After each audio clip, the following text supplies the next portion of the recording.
If you're a Doctor Who fan, I'm sure you've been hurting, but fear not, because they brought back Russell T Davies and fan favorite Doctor David Tennant. So with this type of news, surely the 60th special will be nothing but a hit. Binary. Binary.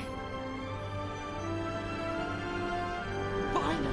Nice strike here, and welcome to my incredible subscribers. I hope you're having an awesome day, and if you are not a part of those subscribers, that's alright. I hope you're having a great day too. Over the past couple of years, we have seen our beloved characters and franchises on the big screen and small screen return, but not in the way we expect. As a matter of fact, all that has been done with these beloved characters have been to bring them back only to destroy the legacy of what the character was, and Doctor Who is no exception. Full disclosure, I am not the biggest Doctor Who fan, but I did watch the David Tennant run and the Matt Smith run, and I gotta say, I really did enjoy it. I don't know, maybe I'll have to go back and watch the rest. But this special came out, and holy cow, did it start an uproar with Doctor Who fans. And even though I'm not the biggest fan, I can see why it's making people so upset. So let's take a look at some of these clips from this garbage, shall we? Yes, the meep. I promise I can help him get home and then you'll never see me again. You're assuming he as a pronoun.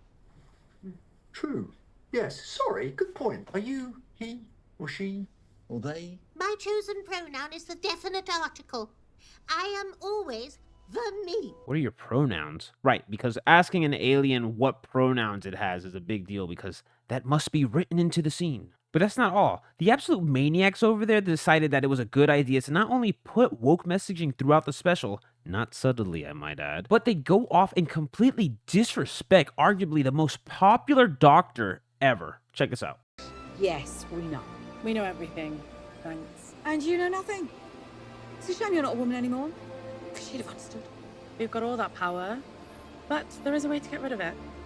Something a male-presenting Time Lord will never understand. Something a male-presenting Time Lord will never understand. Who greenlit this line? But I guess what the writers were really trying to say is that this version of Doctor Who will never understand until he becomes a black dude.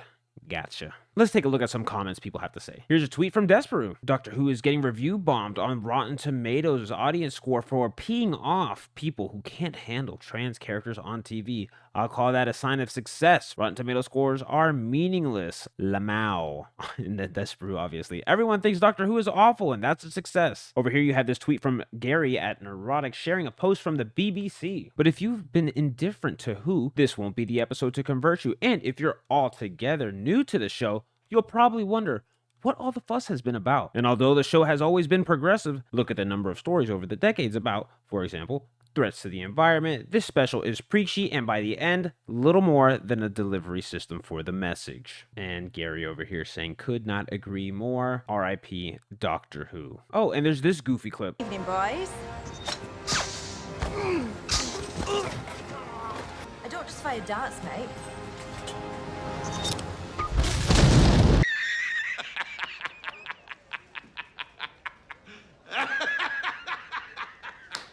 And of course, with all of this criticism from the die-hard Doctor Who fans who want good entertainment and not political messaging or woke ideology, there is going to be some media shills out there that are coming out with articles like this. The 60th anniversary special is a TERF's worst nightmare. Are you serious? Look at the extremes these nut jobs go to try and defend this garbage. But once you put a piece of content out and it's absolutely horrendous and people actually point out valid issues with it, the media doesn't know how to respond, so they come up with stuff like this to deflect. Or you'll do what Russell T Davies did and completely attack your fans and not give a crap about what they think. Davros isn't a wheelchair user, he's a partially mutilated Khaled in a life support system halfway between Khaled and Dalek. Like, I was perfectly fine seeing Davros pre-accident. I think a lot of fans who have wanted to see this for some time, but to insist that this is for better representation of disabled people is just utterly bizarre. If we're going to pretend, as you suggest, Davros was never in the chair, or he just got better, well, that undermines one of the greatest villains Who ever created. And Russell T Davies, the absolute gentleman and smart man that he is, responds with, tough. Oh, but that's not it. Here's another one. Will you be changing the Cyberman next so it doesn't upset our friends with prosthetic limbs? And of course, his response, oh, poor baby, crying emoji. Now, clearly, this idiot is responding to this because he has no logical response to this. Because their criticisms are valid, and he doesn't know what to say. So, I mean, the best thing to do is just mock. And what have we learned from any other company is mocking your fans is never a good decision. But it's like a wise man once said. You can't spell retard without RTD.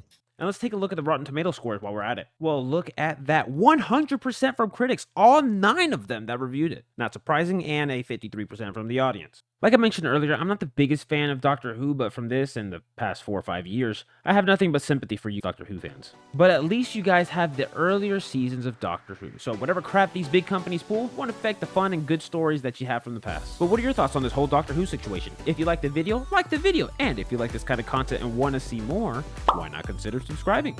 Thank you all again for watching, and until we meet again.